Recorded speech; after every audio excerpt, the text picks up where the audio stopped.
Assalamualaikum warahmatullahi wabarakatuh. Nabi menyebut dia sebagai hadimul ladzat, yang menghancurkan segala kenikmatan.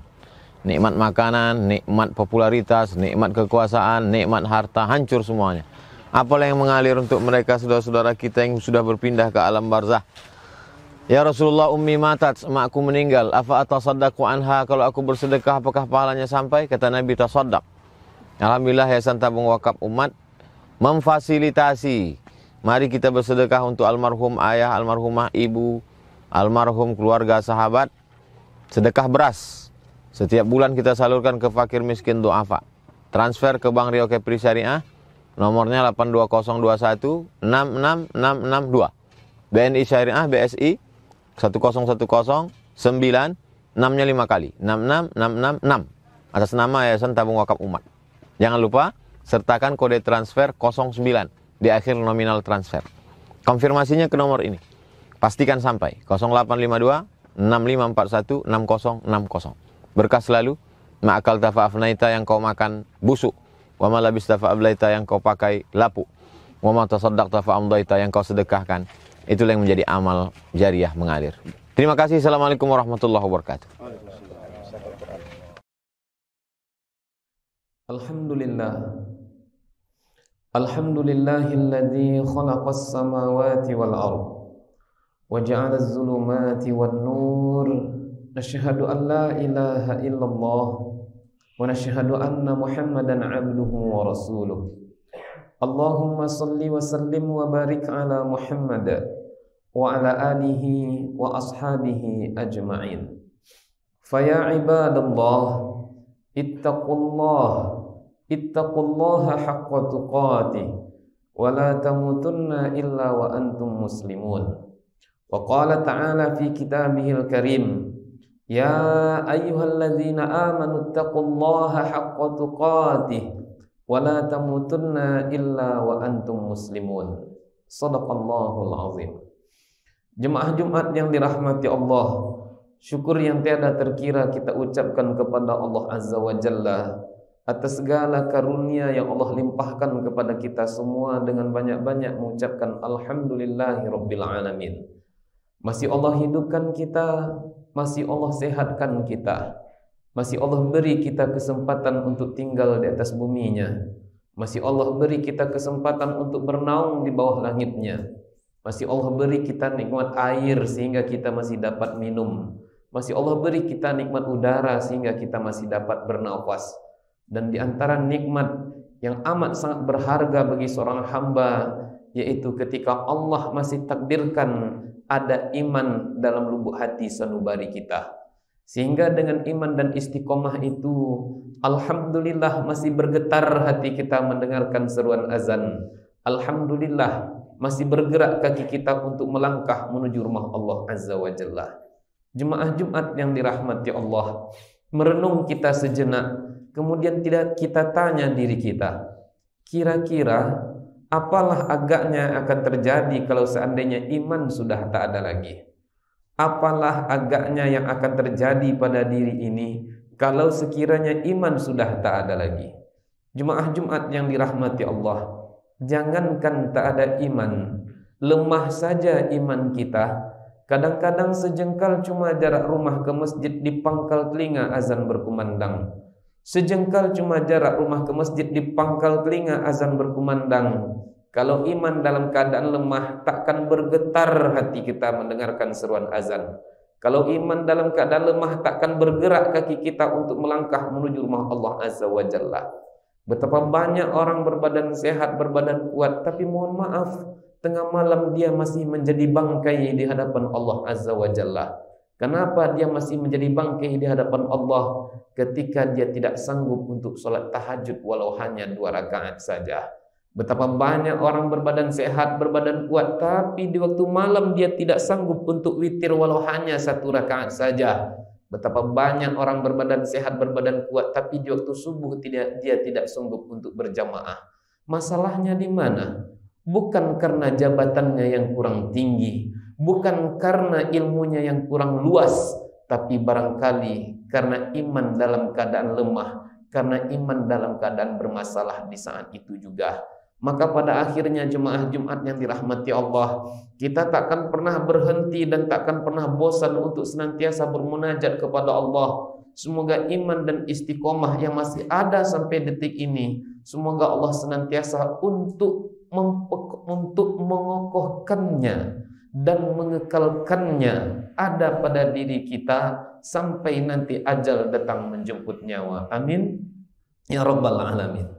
Salawat dan salam kita doakan semoga senantiasa tercurah untuk kekasih kita baginda nan mulia Nabi Muhammad sallallahu alaihi wasallam dengan mengucapkan Allahumma salli ala sayyidina Muhammad wa ala ali sayyidina Muhammad. Assalamu alayka ya Rasulullah.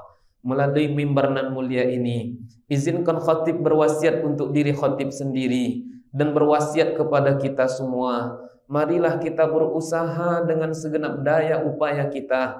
Kita tingkatkan ketakwaan kepada Allah Ta'ala dengan menjalankan semua apa yang diperintahkan. Dan mari kita berusaha meninggalkan, menjauhi segala apa yang dilarangkan. Dan sependek-pendek pesan yang nanti bisa juga kita bawa pulang, sampaikan juga, bisikkan juga di telinga anak istri kita, agar mereka pun senantiasa dapat menjaga takwanya kepada Allah Azza wa Jalla. Jemaah Jumat yang dirahmati Allah, dijelaskan dalam kitab Mi'atu Qissah min Qasasis Shalihin bahwasanya ada seorang tabi'in bernama Abdullah bin Muhammad. Dia berkata, suatu ketika saya diperintahkan untuk menjaga wilayah perbatasan kaum muslimin, kata Abdullah bin Muhammad. Maka ketika saya hampir sampai di sebuah pinggir pantai, saya dapati ada kemah yang di dalamnya ada seseorang yang kakinya buntung, tangannya pun demikian. Dari luar tenda aku mendengarkan lidahnya senantiasa mengucapkan Alhamdulillahilladzi faddalani ala katsirin minal alamin. Alhamdulillahilladzi faddalani ala katsirin minal alamin. Maka ketika itu Abdullah bin Muhammad, karena saking jauhnya perjalanan, dia amat sangat haus. Maka ketika dia sampai dekat tenda tersebut, maka dia kemudian masuk ke dalam dan dengan terlebih dahulu mengucapkan salam. Setelah diucapkan salam, maka kemudian orang yang ada di dalam tenda dalam keadaan tangan dan kakinya buntung, pendengaran dan penglihatannya mulai melemah. Kemudian dia pun menjawab salam dari Abdullah bin Muhammad itu. Jemaah Jumat yang dirahmati Allah Azza wa Jalla, menimbulkan tanda tanya di benaknya Abdullah bin Muhammad. Kenapa orang yang tangannya buntung, kakinya buntung, penglihatan dan pendengarannya melemah, tapi dia senantiasa memuji Rabbnya, Alhamdulillahilladzi faddalani ala katsirin minal alamin. Segala puji bagi Engkau ya Allah yang telah melebihkan aku di atas banyak makhluk yang ada di atas bumi ini. Segala puji bagi Engkau ya Allah yang telah melebihkan aku di atas lebih baik dari makhluk-makhluk yang ada di atas muka bumi ini. Heran Abdullah bin Muhammad, kenapa dia bisa senantiasa memuji Rabbnya. Dan kemudian setelah memuji Rabbnya, dan dia pun berdoa kepada Allah, ya Allah, jadikanlah aku sebagai hamba yang senantiasa bersyukur atas nikmat-Mu. Jadikanlah aku senantiasa hamba yang senantiasa dapat memuji-Mu atas nikmat yang telah Engkau berikan kepadaku. Maka kemudian Abdullah bin Muhammad bertanya, wahai fulan, wahai tuan, kenapa engkau senantiasa mengucapkan segala puji bagi Engkau ya Allah yang telah melebihkan aku dari banyak makhluk-makhluk yang Allah yang ada di atas muka bumi ini? Lalu apa kata orang yang tadi tangannya buntung, kakinya buntung, pendengaran dan penglihatannya mulai melemah? Wahai fulan, wahai saudaraku, kata orang yang matanya mulai melemah itu, takkah engkau melihat apa yang ada di lidahku ini, di mulutku ini? Apa yang aku lihat? Takkah engkau melihat bahwasanya lidahku senantiasa memuji Rabbku? Lalu apa kata orang yang kemudian matanya mulai melemah, pendengarannya pun demikian? Kalau sekiranya Allah kirimkan api dari langit untuk membakar tubuhku, lalu kemudian Allah timpakan juga bukit dan gunung yang tinggi ke atas tubuhku sehingga aku hancur lebur, kemudian Allah tenggelamkan aku di dalam lautan, Allah benamkan aku di dalam tanah, maka ketahuilah lidahku ini takkan pernah berhenti untuk bersyukur dan memuji Rabbku. Jemaah Jumat yang dirahmati Allah. Maka kemudian orang tadi pun berkata kepada Abdullah bin Muhammad, wahai saudaraku, engkau telah datang kepadaku dan engkau telah melihat bagaimana kondisiku. Sesungguhnya aku biasanya di sini ditemani oleh seorang anakku. Ketika aku lapar, dialah yang akan menyuapkan aku makan. Ketika aku haus, dialah yang akan memberi aku minum, kata orang yang ada di dalam kemah itu. Maka saudaraku katanya, mohon tolong engkau cari di mana keberadaan anakku, karena sudah lebih dari 3 hari dia tidak balik kepadaku. Mohon engkau tolong aku temukan di mana anakku berada. Maka Abdullah bin Muhammad pun keluar dari tenda, menyanggupi apa yang diinginkan oleh orang yang tangan dan kakinya buntung tadi. Dia carilah di mana keberadaan anaknya tersebut. Tak jauh dari kemahnya itu ternyata ia dapati bahwasanya anaknya itu sudah mati dimakan oleh hewan buas, oleh singanya kah atau serigalanya kah. Maka kemudian dia semakin khawatir, bimbang, apalah yang akan dia sampaikan kepada orang yang ada di dalam kemah tersebut. Sudahlah dia hidup dengan penuh derita, tangan kaki tak ada, pendengaran dan penglihatan kemudian pun melemah, tinggalnya cuma hanya di dalam kemah, serba kekurangan, serba keterbatasan. Sekarang aku mesti juga menyampaikan kepadanya bahwasanya anak yang biasa menjaganya pun sudah tiada, dimakan hewan buas berupa serigala atau singanya. Jemaah Jumat yang dirahmati Allah, dia bingung bagaimana menjelaskan kepada orang yang ada di dalam tenda tersebut. Walhasil kemudian terlintas di dalam benaknya, kemudian segera dia mendatangi orang yang ada di dalam tenda tadi, kemudian dia bertanya, wahai saudaraku, kenalkah engkau dengan sosok Nabi Allah yang bernama Ayub? Maka orang yang ada di dalam tenda pun menjawab, kenal. Ayub adalah Nabi Allah yang dikaruniai Allah banyak anak. Kemudian Allah berikan kepadanya harta yang melimpah ruah, sawah ladangnya kemudian melimpah, dan kemudian orang-orang pun sayang suka kepadanya. Tapi kemudian datang masanya, semua nikmat yang telah Allah berikan kepada Ayub kemudian diambil oleh Allah Azza wa Jalla. Anaknya banyak yang meninggal dunia, kemudian semua hartanya hilang ditelan masa, dan kemudian Ayub pun ditimpa penyakit yang amat sangat luar biasa. Maka kemudian jemaah Jumat yang dirahmati Allah, singkatnya maka Abdullah bin Muhammad tadi pun bercerita, wahai saudaraku, sesungguhnya apa yang akan aku sampaikan kepada engkau taklah dapat mengalahkan apa yang pernah dialami oleh Nabi Ayub. Cepat saudaraku, cepat engkau sampaikan kepadaku apa sebenarnya engkau dapat di luar sana. Maka Abdullah bin Muhammad pun bercerita, sesungguhnya aku mendapati anakmu telah mati diterkam serigala, anakmu telah mati dimakan oleh singa. Maka kemudian ternyata laki-laki yang ada di dalam kemah tadi pun bukannya menangis, tapi kemudian dia justru bersyukur kepada Allah dengan mengatakan, segala puji bagi Allah yang telah melebihkan aku dari banyak makhluknya, dan kemudian segala puji bagi Allah yang telah mentakdirkan untukku adanya anak yang tak pernah durhaka kepadaku dan tidak pernah durhaka kepada Rabbku.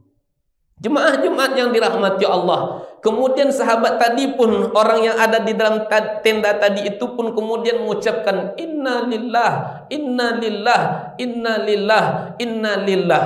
Maka kemudian ia pun meninggal dunia ketika itu. Maka Abdullah bin Muhammad pun bingung bagaimana cara dia untuk menguburkan orang ini. Dia tak ada kawan. Maka segera dia keluar dari kemah, dia berusaha mencari bantuan, mencari pertolongan, kira-kira nanti mudah-mudahan ada yang akan dapat menolongnya. Maka kemudian dia melihat ada 4 orang dalam keadaan menunggangi kuda yang amat sangat kencang. Kemudian beliau memanggil mereka yang sedang berjalan tersebut, "Ya Abdullah, ya Abdullah, ya Abdullah." Maka kemudian orang yang menunggangi kuda dalam keadaan kencang tersebut pun mendengarkan seruan dan panggilan Abdullah bin Muhammad. Maka kemudian orang-orang itu pun menghampiri Abdullah bin Muhammad. Singkatnya dia bertanya, "Wahai fulan, apa yang engkau lakukan?" Maka kemudian dijelaskan oleh Abdullah bin Muhammad, "Sesungguhnya aku mendapati begini dan begitu." Dijelaskan kemudian, "Aku mendapati dia tangannya buntung, kakinya buntung, matanya lemah, pendengarannya pun melemah, dan sekarang pun dia sudah meninggal dunia. Mohon bantu aku agar dapat menguburkan orang ini," kata Abdullah bin Muhammad. Maka kemudian tentara-tentara tadi pun menengok, "Bolehkah engkau izinkan aku melihat siapa saudaramu itu?" Maka singkatnya, yang tadinya telah ditutup terlebih dahulu dengan selendangnya oleh Abdullah bin Muhammad, ketika wajahnya dibuka, jemaah Jumat yang dirahmati Allah, kemudian 4 orang tentara ini kemudian mencium wajah orang yang telah meninggal dunia tadi.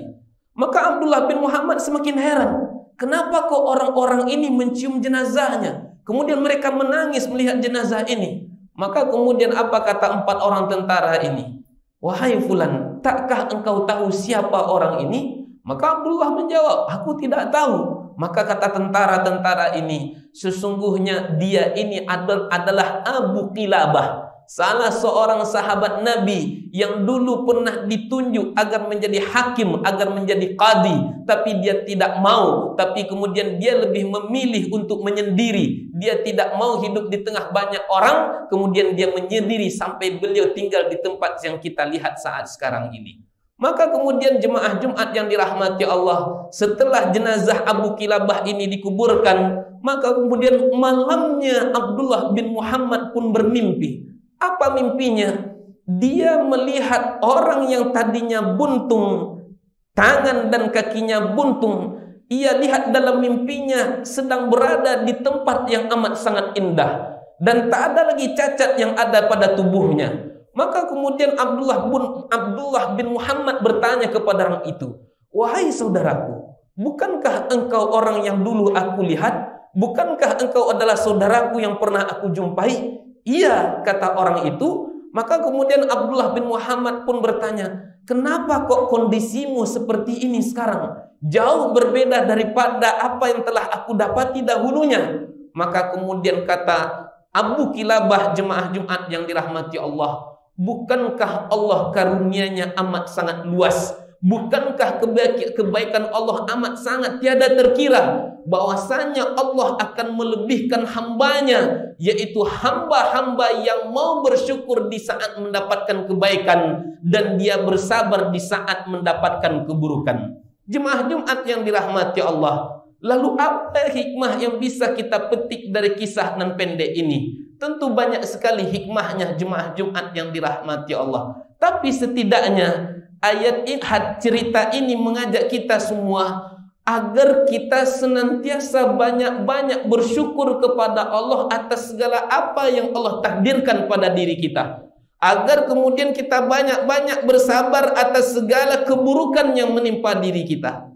Sering kita apabila kita mendapatkan keburukan, apabila kita mendapatkan kesulitan, apabila kita mendapatkan kesusahan, sering kita merasa bahwasanya kitalah orang yang paling susah, kitalah orang yang paling sulit, kitalah orang yang paling payah. Tapi ketahuilah jemaah Jumat yang dirahmati Allah, di luar sana ada orang yang hidupnya lebih susah daripada kita. Ada orang di luar sana yang hidupnya lebih payah daripada kita. Maka kemudian Nabi pernah memuji sahabat-sahabat yang beriman. Apa kata Nabi? Hidupnya orang-orang beriman begitu amat sangat menakjubkan. Bagaimana menakjubkannya hidupnya orang-orang beriman? Orang-orang beriman apabila mendapatkan kebaikan dia senantiasa bersyukur, dan apabila mendapatkan keburukan dia senantiasa bersabar akan hal itu. Maka Allah pun menjelaskan, "Innallaha yuwaffas sabirun." sesungguhnya Allah akan mencukupkan pahalanya bagi orang-orang yang mau bersabar atas kesulitan yang pernah menimpa dirinya. Maka kemudian yang menjadi pertanyaan sejenak dalam benak kita, bagaimanakah cara kita bersyukur kepada Allah Azza wa Jalla? Maka masing-masing kita tentu punya cara tersendiri dalam bersyukur kepada Allah Ta'ala. Kita yang Allah lebihkan nikmat berupa kesehatan, lalu janganlah sampai cara syukur kita sama dengan saudara-saudara kita yang dalam keadaan sedang berpenyakit. Kita yang Allah berikan nikmat berupa harta, janganlah sama cara syukur kita dengan orang yang tak berpunya. Kita yang Allah lebihkan nikmat berupa kuasa, janganlah kita sama dalam bersyukur dengan orang-orang yang menjadi dia itu rakyat jelata. Maka ketika Allah lebihkan kita dari nikmat sehat, takkanlah rasanya syukur itu cukup dengan mengucapkan Alhamdulillah kemudian kita sholat 5 waktu. Taklah cukup. Lalu kita yang sehat bagaimana bersyukur kepada Allah? Jagalah solat yang 5 waktu dan jagalah solat-solat yang sunnah. Bangunlah tengah malam solat tahajudlah kita walau hanya 2 rakaat saja. Solat witirlah kita walau hanya 1 rakaat saja. Dan jangan pernah kita tinggalkan untuk melaksanakan solat duha. Kita yang Allah lebihkan nikmat berupa harta, maka tentu kita sedekah lebih banyak daripada orang-orang yang tak berpunya. Kita yang Allah lebihkan nikmat berupa kuasa, maka tolonglah agama Allah nan mulia. Summa latus'alunna yawma idzin 'anin na'im. Kemudian semua kita kelak akan diminta akan pertanggungjawaban atas segala nikmat yang telah Allah berikan kepada kita semua. Pada akhirnya jemaah Jumat yang dirahmati Allah, kita bermohon kepada Allah, mudah-mudahan Allah takdirkan kita ini bisa menjadi hamba-hamba yang pandai bersyukur. Allah takdirkan kita menjadi hamba-hamba yang pandai bersabar, sehingga dengan syukur dan sabar kelak di yaumil kiamah Allah kumpulkan kita, Allah masukkan kita ke dalam surganya nan mulia. Fa'tabiru ya ulil absar la'allakum tuflihun.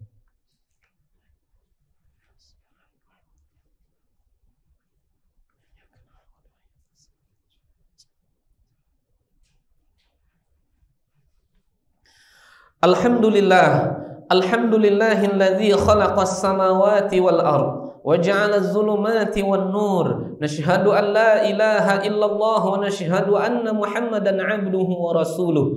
Allahumma salli wa sallim wa barik ala Muhammad wa ala alihi wa ashabihi ajma'in. Fa ya ibadallah ittaqullaha haqqa tuqatih wa la tamutunna illa wa antum muslimun. Wa qala ta'ala fi kitabihil karim wal 'asr innal insana lafi khusr illa alladhina amanu wa 'amilus solihat wa tawasaw bil haqq wa tawasaw bis sabr. Ibadallah, innallaha wa malaikatahu yusalluna 'alan nabi ya ayyuhalladzina amanu sallu 'alaihi wa sallimu taslima. Allahumma salli 'ala sayyidina Muhammad wa 'ala ali sayyidina Muhammad kama sallaita 'ala sayyidina Ibrahim wa 'ala ali sayyidina Ibrahim fil 'alamin innaka Hamidum Majid.